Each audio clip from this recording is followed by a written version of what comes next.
What do you do when you've run out of options and the only explanation is then God showed up? Today on the Brave Widow Show, I'm talking with Danny Leslie, who walked through 5 years of a rare cancer journey with his wife, Rafaela, before losing her last December.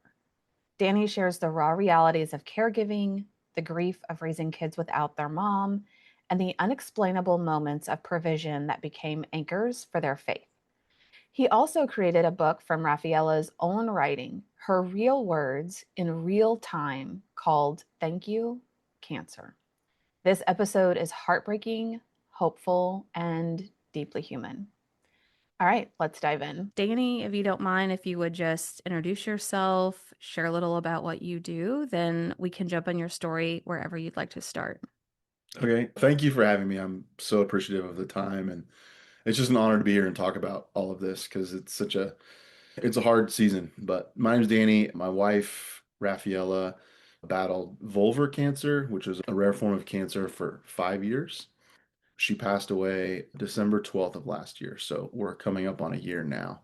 We we have a couple daughters. Our daughters are 8 years old and 10 years old. One's almost nine, and we've just weathering that season of our lives was really it was life changing, and everything exploded in our lives when we lost her. And so navigating this moment has been crazy. And but her story is amazing. And I've never witnessed someone go through such pain and such struggle and show up with such joy and such love as a mother, as a wife, and just as a person in the world. And it's inspiring. And so that's why I talk about her and her story. Yeah, that's awesome. And I don't know what it would be like to walk that sort of journey for 5 years. That's a long time.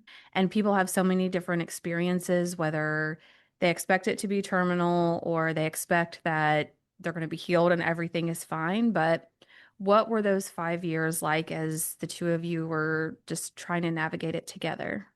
But in 2020 was when she got diagnosed, and she had a mass on her vulva that was alarming, but also with her past, she wasn't one to just be like, oh yeah, let's go get this checked out due to some like trauma stuff in her past. And so eventually we went to get it checked out by a doctor in Kansas City, and she said, this needs to come off like now. So we scheduled a surgery for the next week and went in to do that. And we had no idea that cancer was even something that we were talking about. We just knew that, hey, this thing needs to come off. And so we did what the doctor said. And in that after meeting, when Raf was still in recovery, the doctor told me that it was a cancerous mass. And then was the one to tell Rafi later, which was a horrible thing to have to do. And that's a whole nother story. But that was in 2020, and our life just exploded at that point. At that point I was managing a ranch. She was homeschooling the girls and taking them to hike groups and just doing all the quintessential mom things. She's amazing. She's just an amazing human. And we had a herd of alpacas, we had a coffee trailer business, we had all of these things. And at that point we just started to let go of them because of what was coming. We were in this new chapter of our lives. We sold that coffee business, which was a heartbreak. We A couple of our alpacas died, which was terrible. We sold the herd, it was just this season was just rough. And so we began to be very focused in the moment on every day because it was just triage every single day for us. It was this was happening, that was happening. She was in recovery for maybe 10 weeks after that surgery, couldn't really walk, couldn't sit. Just it's in just the worst area for a female, especially a mother. And then during that healing time was when a recurrence showed up in her on her left hip, and that tumor grew to like the size of a grapefruit, which is it was hard to even imagine. And just that cycle just kept happening, and that was what was happening for 5 years. It was a tumor surge and then some sort of treatment to beat it down, and then recovery, and then another it would show up again, and then it was just this endless thing. So our life became very moment to moment. We couldn't focus on anything outside of like right now. And that during that course of that time, I got fired from a couple jobs. We lost a house. Like it was just tumultuous, but somehow we made it through and we always chose each other and God always showed up for us. Mm. And that was in a big way. And there are many stories of how we had no hope and had no answer. And all of a sudden it was just, here you go. It's incredible. But she was just amazing in all of this struggle for all of these years. I tell people for 1,592 days was from her diagnosis to the day she passed away. Like I tell people, like if you tapped a pen 1,592 times, you would stop. You'd be like, this is annoying. I'm so tired of tapping this pen. Those are days that she woke up in pain. And I'm not talking like ouch pain, like searing, wincing pain, and was still laughing with our girls and cutting jokes with me and all of these things. And it's amazing. It is amazing. And I think it's amazing that you can say God continued to show up for us when you're in just this really long season of it feeling like one thing after another is going wrong. Everything that you knew about reality and what you thought your life was going to be probably felt totally different. And I'm curious about your faith, if the two of you just felt like it brought you closer and you leaned into that, or if there were moments where you were angry with God, or just how you reconciled, like, why is this happening to our family? Yeah, at first, so I came from, I would say, a Christian background, and Raph came from more of a worldly background. And we got married. I loved her. I was like, whatever, we're just gonna do this. And then as this season was kept happening, she was praying a lot. And then I started praying a lot. And then things would happen to us. And here's an example. So I mentioned that I got fired. So we were at this ranch and she's in recovery. I'm not making much money. I have a physical job, which being tired physically and coming home to a family and showing up for your family, like people that have physical jobs and they come home and show up for their families, I want to hug them because it is so hard to be physically tired and then go and be a father or a husband or a wife. Like to bring that much of you forward is incredible. And during this season, I was just physically exhausted. We didn't have any money to speak of. All the money we had was just on fire because it was going to wound care and cancer treatment, all these things. And then out of nowhere, I get fired. And our house was attached to my job. So same day, we lose a house and a job. And we've got me and Rafi, two kids. We had two dogs, a whole bunch of other animals, and it's okay, it's over. And then we were going to look at someone's fifth wheel camper because we were like, oh, we've had RVs in the past. And we're like, maybe we'll get one and try to travel at some point in the future. When we actually went to look at it, I had been fired. It wasn't when we scheduled it, it was after. And so we go look at it, we're in this thing, and when we mentioned to the woman that had it, we're like, we really like it, but we're not in a place where we have the money now. And she said, I talked to my husband before I met with you and we want to give it to you. Oh, wow. So we just lost our house. We have nowhere to live. And they gave us this camper, which was a place to put our family. Same day, one of our good friends calls, who happens to be a pastor, and says, hey, man, Raph was in a homeschool group with the mom and the kids. Says, hey, we have an RV spot on our property. The people that were there for a year just left yesterday. Would you guys want to come stay with us? We just received a free camper that day. And then this happens, and it's like those moments, there's no explaining them. Right. You can't make it It, up. and like the coincidence of it is okay, maybe it's a coincidence. Fine. Maybe it's like everything aligned in this one day. But it's happened to us so many times that we started to call them Jesus moments because it's the only explanation. There's no other explanation. And we've had it happen to like the dollar to us. Mm. Like we needed there's so many of these stories I could keep telling you and telling you. But that was the part of our thing that was very reassuring that was like God is showing up for us because these are scenarios that it's been proven that we have no control. The carpet's pulled out from under you. You have no control. Yeah, you want to have the answer financially. Yeah, you want to have the answer. I didn't have an answer, and neither did she. And we had no moves. And then the most beautiful four words ever, then God showed up. Wow. And That's and it just kept happening. It's insane. Like the stack of evidence now in our lives is so high that it's how do you not listen? It's incredible. There's just no words. That's just really amazing. And I love the fact that you got to experience that many times, which will create stories that you get to share with your audience and with your For sure. kiddos as they get to grow up, just hearing the things that God's done in your life, which is amazing. Yeah, and it wasn't, he asked if I was angry at God, and someone asked me that maybe 3 or 4 months after Rafi passed away. And I knew the answer immediately, but I sat there and thought about it for a minute. And the immediate answer was no, I'm not. And the reason is because he showed up so many times when we had no moves. It Mm. was undeniable that he had showed up so much. Rafi and I would laugh with each other. We would go to Atlanta, which is where she was getting treatment at one point, and we lived in Kansas City, so we're flying every 3 weeks to go to Atlanta. And we would laugh on the plane because we knew, like, when is Jesus going to show up on this trip? It was so obvious. We would laugh about it. And then a day later, it's like, here you go. Here's this amazing moment that happens. It's there. Good to see you. Thank you. I love that you guys, you and your brains would look for that evidence. Like you would Yeah. believe it was there, it was going to happen.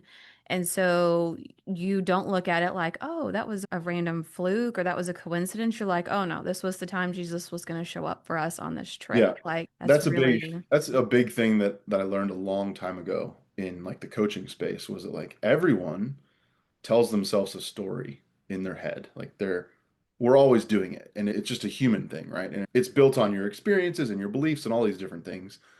But your brain's job is to gather evidence for your story. So whether your story is I hate myself or I love myself, your brain is going to go find evidence for it in your day. And that's was really after a while the story was like, he's going to show up for us.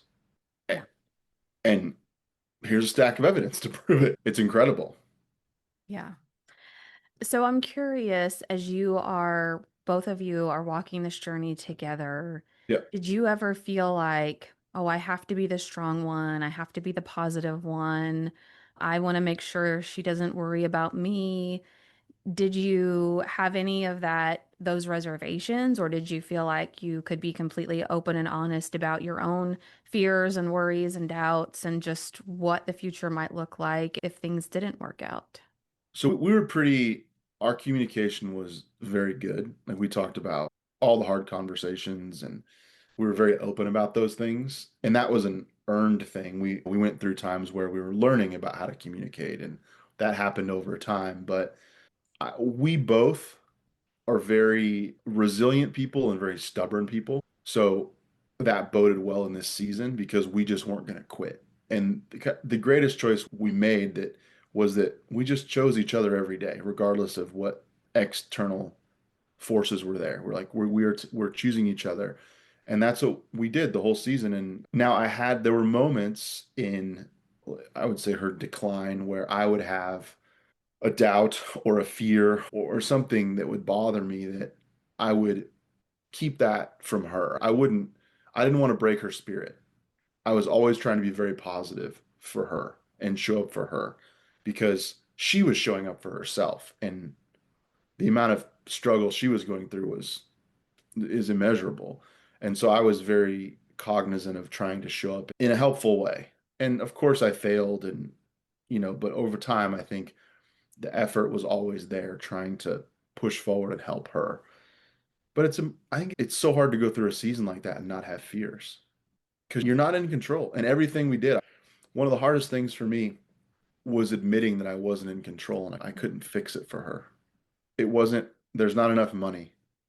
There's not enough, you just, I couldn't fix it. And I had the hardest time accepting that.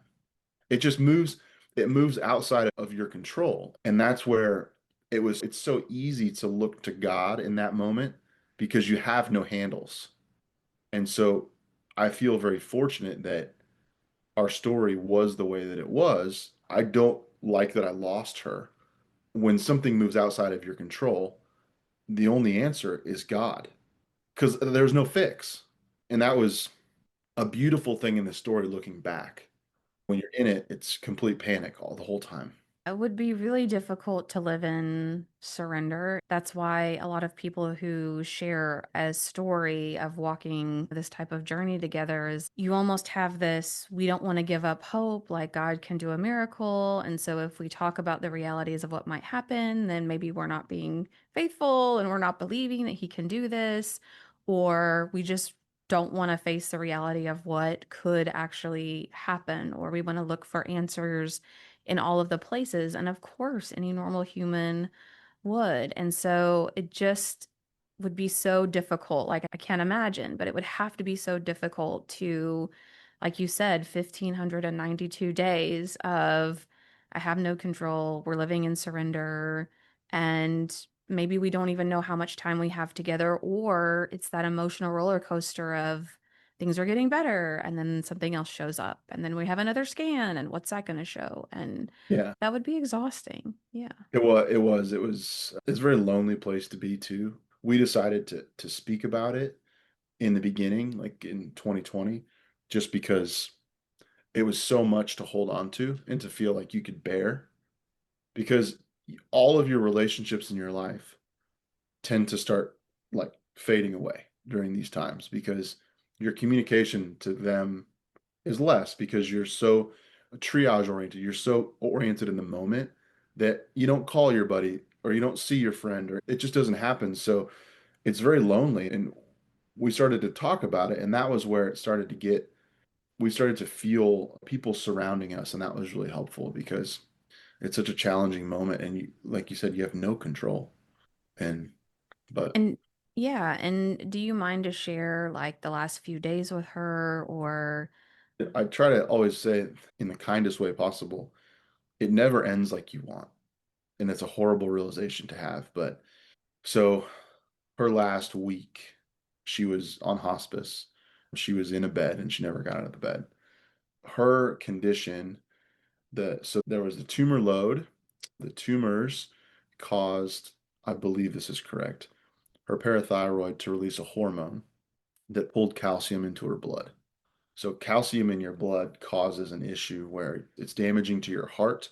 It's also a neurological problem. So you forget things, it just turns things off upstairs. And in her last months, this was the conversation. Like the tumor load was up, so the calcium was rising. So he kept having to treat the calcium to bring the calcium down to then get the treatment to bring the tumor load down.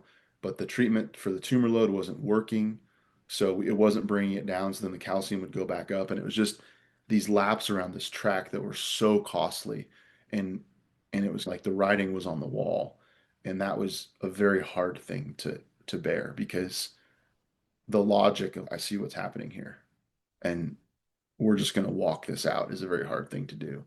But her last, I think, 3 days, there was just no response. We talked with her, but she did not respond to us. And that's terrible. I don't know what I thought it would be like. I guess I didn't have the thought, but this is so yeah. dumb to say, but I guess I had this feeling of, yeah, we're going to have our last conversation and say all the things we want to say to each other and then embrace. And it's not at all what happens. And it's heartbreaking. And having children and doing that with children is layers and layers of heartbreak. And it just, yeah, it's terrible. I have heard so many encouraging stories of people who had a loved one in a coma for an extended time or who weren't able to respond and weeks or even months later they come back to consciousness and they're like, I remember hearing everything that you said. And Yeah. so I think that may bring a measure of peace, but you're right. So many people say, I just wasn't like expecting like this was going to be it, or I wasn't prepared, or I thought we could have one more Yeah. conversation. And it's a similar loss to someone who never expected it, where you're like, wait a minute, let's Yeah. go back a little bit and do this again. I'm curious what it's been like for you being a dad, raising, you have two daughters, right? And I often feel for young widowers with children because society isn't necessarily built for single dads or solo dads with kids, and especially with little girls. And I imagine that's had to present its own challenges, whether it's feeling weird sitting at the park and people looking at you a certain way, Yeah, or people maybe showing you what you feel like is a different level of support than maybe if you were the solo mom trying to balance all of this. So I'm just right. curious what your perspective and your experience has been with that. Definitely is feels like it's against the grain to be a solo dad.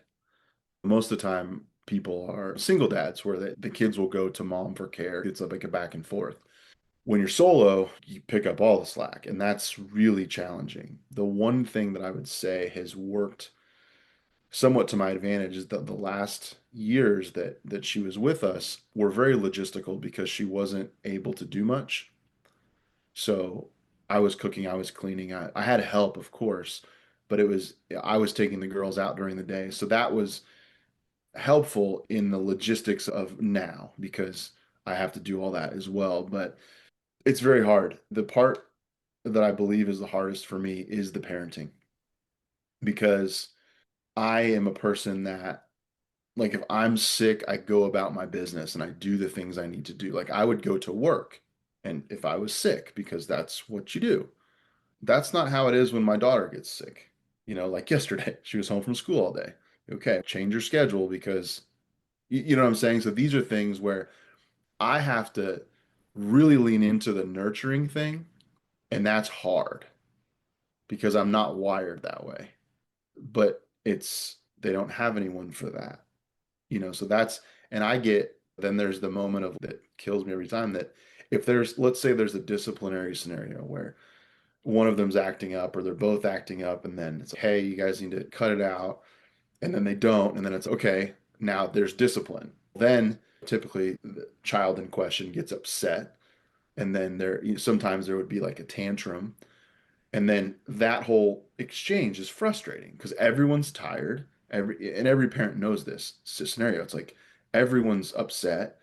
And then at the end of that, when everyone's taxed, it's I miss mama. And that's the unanswerable. There's no fix. And then it turns into the only way to house that moment is to hug them and hold them. It's hard because when I'm frustrated because of all the things, and then you're having this battle, this parenting battle with your child, and then it's lay down your sword and just hold them. That's hard. That's emotionally challenging. It's like the elasticity required emotionally is crazy. And then after that, it's not done because they're good. And then I have anger at our situation to deal with. And then I have sadness to deal with after that. And it's this thing that's so taxing on me because then I miss her.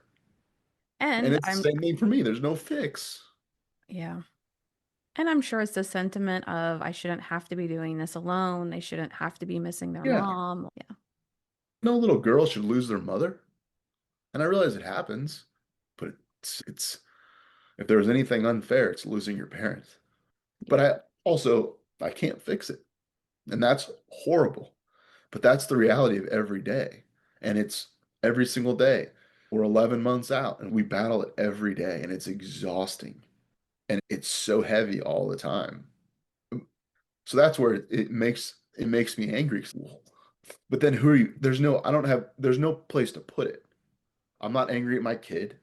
I'm not angry at Rafi. I'm angry at the moment. And that's this nebulous thing that has no handles. Once again, you're just like, okay, I guess we'll just deal with this. It's so hard. It is. It is. And do you feel that you have a good support system of even just one or two people that you're able to share those things with, or who will sit in the season with you instead of trying to fix it or make it better or tell you like, oh, you'll feel better soon? Do you feel like you have that good connection and support, or some of that's faded away over time? I feel very blessed in that I have a lot of support. It's also feels against the grain because a lot of my support is online support.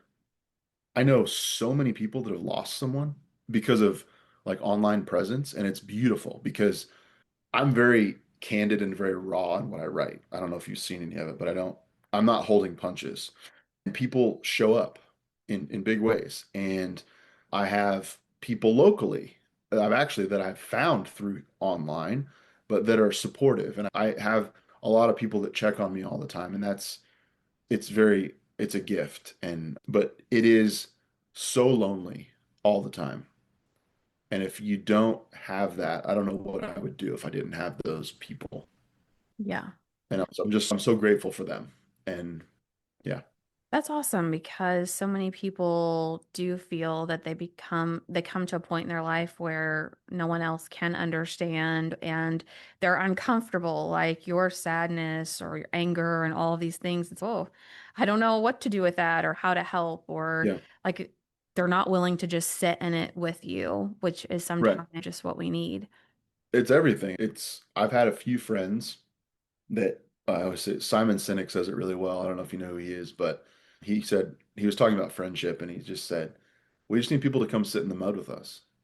And it's so true. Don't come try to, it's not that we don't want to talk about it. It's just people are trying to find a solution because they're uncomfortable. Right. And there's just not a solution. And there's no answer, there's no fix. And but holding space for that moment is a beautiful thing. And I'm very fortunate to have people that will do that with me. And that it saves me. And it's amazing what I met with someone yesterday who lost her husband. And just sitting there with her was such relief. And nothing was happening. It's just that just being together in that suffering that it's hard because it's not that people don't want to help, because I believe people are very generous and very giving in general. They don't know how to help. That's it. And I was that guy. I was the guy that couldn't understand grief when someone else was in it. I just didn't get it. I just hadn't been there. And it wasn't that I didn't want to embrace them or be there for them. It was like a different language. I didn't understand. So when people don't know how to interact with it, I don't take any offense to that. It's because I know that side. Well, I got forced onto this side of it. I didn't want this side of it. I got forced here. But it is so helpful to have people that'll just hold space.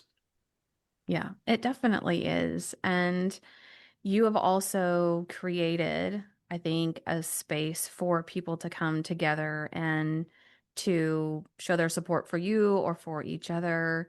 And you've also, if you want to share some about the story and the book that you've written and what that has Sure. meant to you, just that to me would be maybe a therapeutic, but also a very bittersweet process.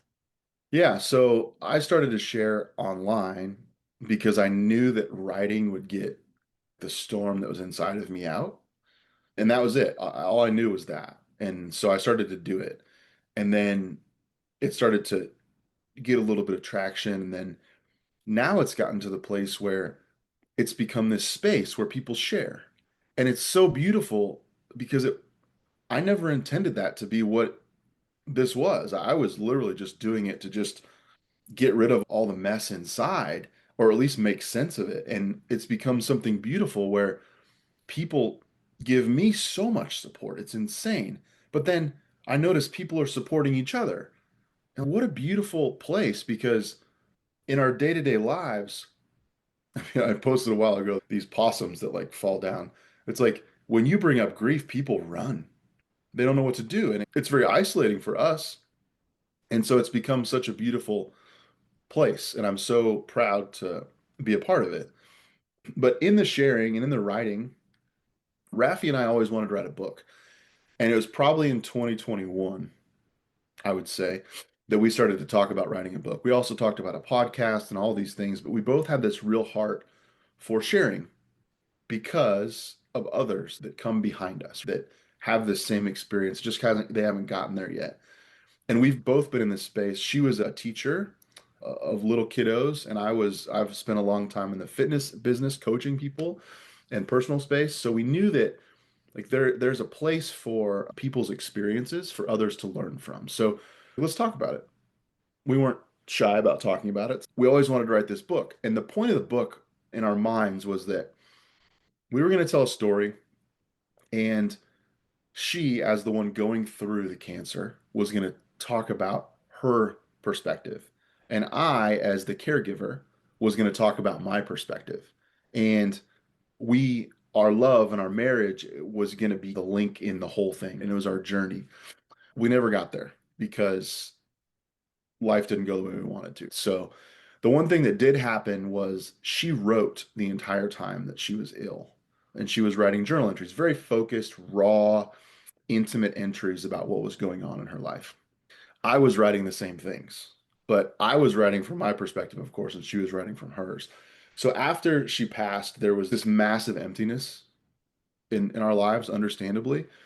But there was also like a logistical emptiness because there were so many things to do, like wound care and just laundry and all the things when she was here in those last months.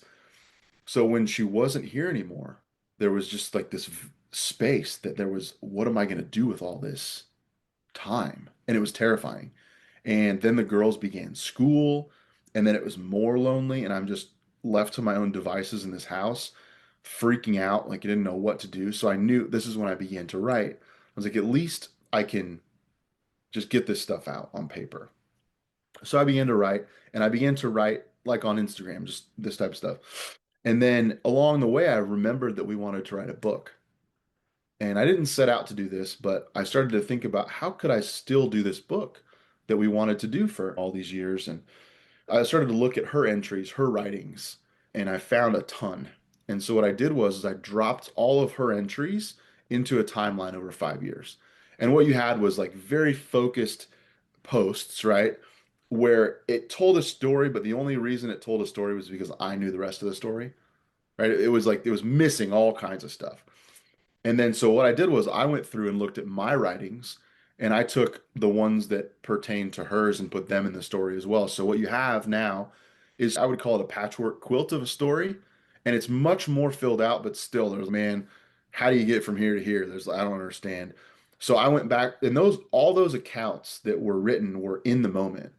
And I'm a big believer that when you write something that happened like yesterday, that like the grit and the teeth of the words you use and the emotion, you can't match that 5 years later. You can recall the event, but there's no way you could describe like, the grit in that moment like you could in the moment. So most of our book was that, was in the moment. So I went back through as a narrator and kind of wove it all together and maybe added a patch here, added a patch there. And then there were all these moments, these Jesus moments that were, they're so undeniable. It's incredible. And so the book exists as this informal conversation. So it would be like you, me, and Raph are sitting around a campfire, and my voice in the book is in just normal font, full margin normal font. Her voice is in bold. I don't go through and say Rafi's talking, Danny's talking. I don't, it's not that way. It just flows as one story. And then the Jesus moments are in, here, I got the books right here. The Jesus moments, as you can see, are shaded. Oh, wow. So that's how you can tell who's talking in what portion of the book. And each Jesus moment at the end is finished off with a Bible verse that pertains to that particular moment. So here's where it talks about it in the Bible. This is where it happened in our life, type deal. So our story is told in three voices. It's told in Rafi's voice, it's told in my voice, and it's told in God's voice. And it all tells this one story, which is overwhelmingly a story of hope. Yeah, cancer is the lens, loss is the lens, but it's a love story. It's a story of hope. It's much bigger than the suffering.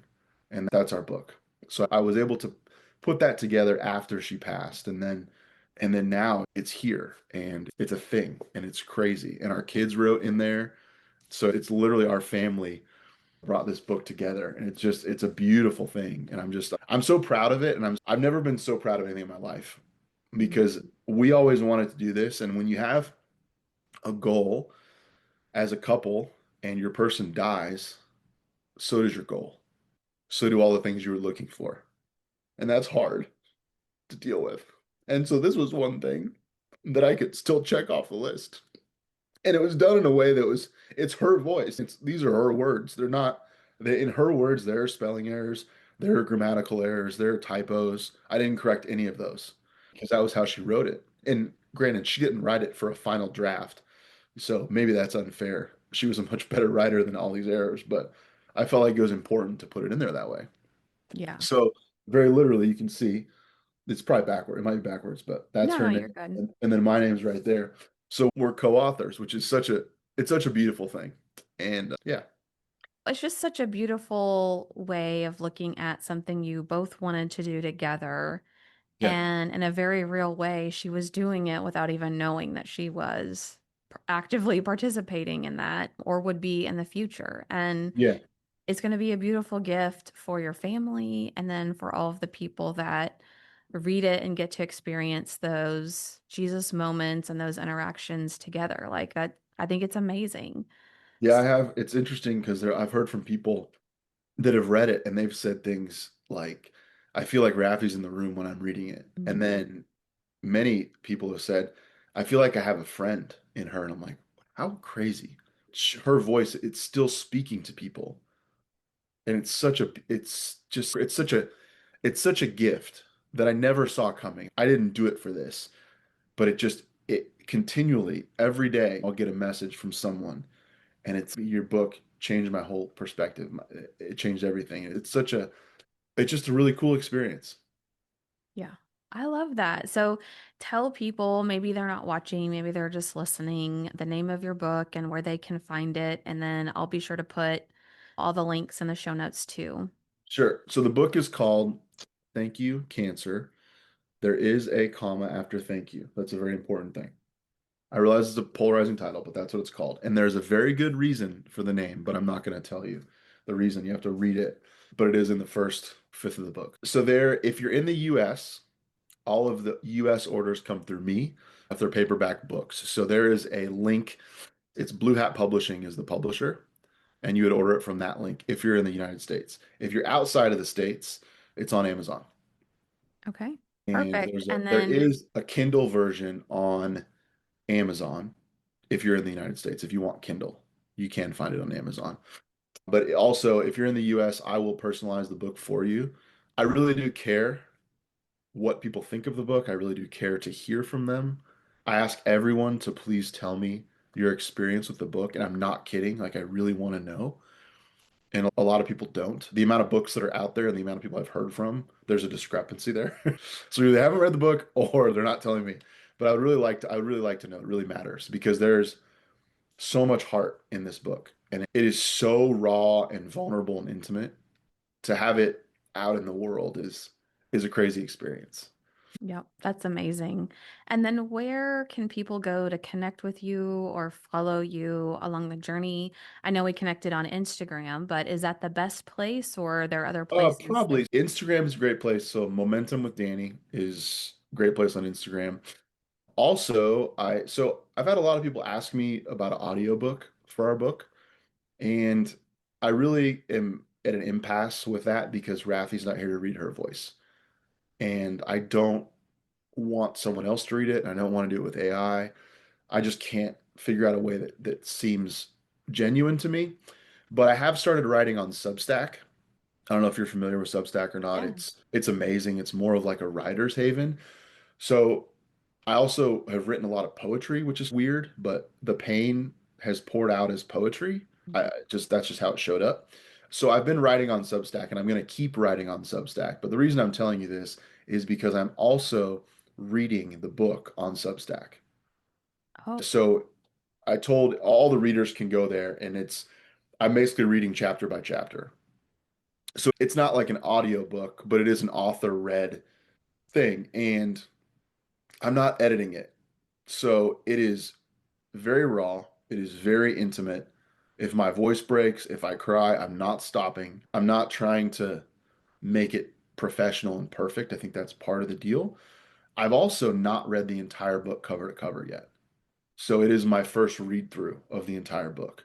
Now, I've written every part of it. I've done the pieces in the editing, but I've not read it as a reader. So that's a new experience for me too. So it's got a certain kind of beautiful tilt to it. But I am doing that there because a lot of people have asked me to do that. And I really wanted to come through on that. So that will live on Substack, as will a ton more of what I'm going to write will all live there as well. awesome. And that's just at Danny Leslie on Substack. Okay. I'll make sure those links get in the show notes. So for people who are listening or on the go, you can go in there and find those links and connect with Danny. Thank you so much for coming on the show and just very openly sharing your story and what this journey has meant to you. Yeah, it's an honor. She was a gift, and I couldn't imagine having the life we had or the experience we had and just not telling people about it. I could not imagine that. And to think that if I was to go back to the day we lost her and then not write and not have the book and not, I couldn't live with myself if I didn't tell the story. Yeah. And so I'm just so honored to be here and talk about her. And that carries me forward, which is a beautiful thing because in grief especially, you feel so stuck. There's just nothing makes you want to step one more step forward because it's one more step away from where you want to be.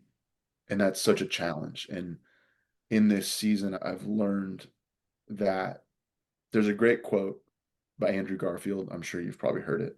It's that grief is all of it's unexpressed love we have for the ones that we lost. And in that unexpressed is speaking of grief as a resource, like love as a resource. And it's there. It's like a full bank account there to spend. It's like, well, why are you not spending it? And that's the problem. I was realized that I wasn't giving the love that I had for her to anyone. I was just holding on to it and it was wearing me out. And once I realized that for me to spend it was writing and it was sharing. And now I feel like that is what has allowed me to build a bridge to now from to her. And then it's led me forward. I And so love I it. just keep doing it. Yeah, I haven't thought about it that way, but that is a great way to look at it. And I wish I could remember who, but someone had shared that we often don't want to move forward because we feel like we're moving further away from Yeah. our person. But if we believe that we're going to see them again in heaven, then every day forward is just a day closer to the time that we get to see them again. And I Yeah, was, it's wow, I amazing. hadn't thought about Yeah, it that way. yeah, it's yeah, it's super cool. It's amazing how important the resurrection becomes when you lose someone. And it Most sounds definitely. very silly to say that, but it's the truth. And it really is that it's that hope. And there's always hope. It's just whether you want to hold on to it. The Brave Widow Academy is open now, and it's where I help widows just like you move from surviving to living with a proven path, coaching, and a community of other widows who get it. If you're ready to take the next step, go to bravewidow.com/academy to join us. I'll see you on the inside.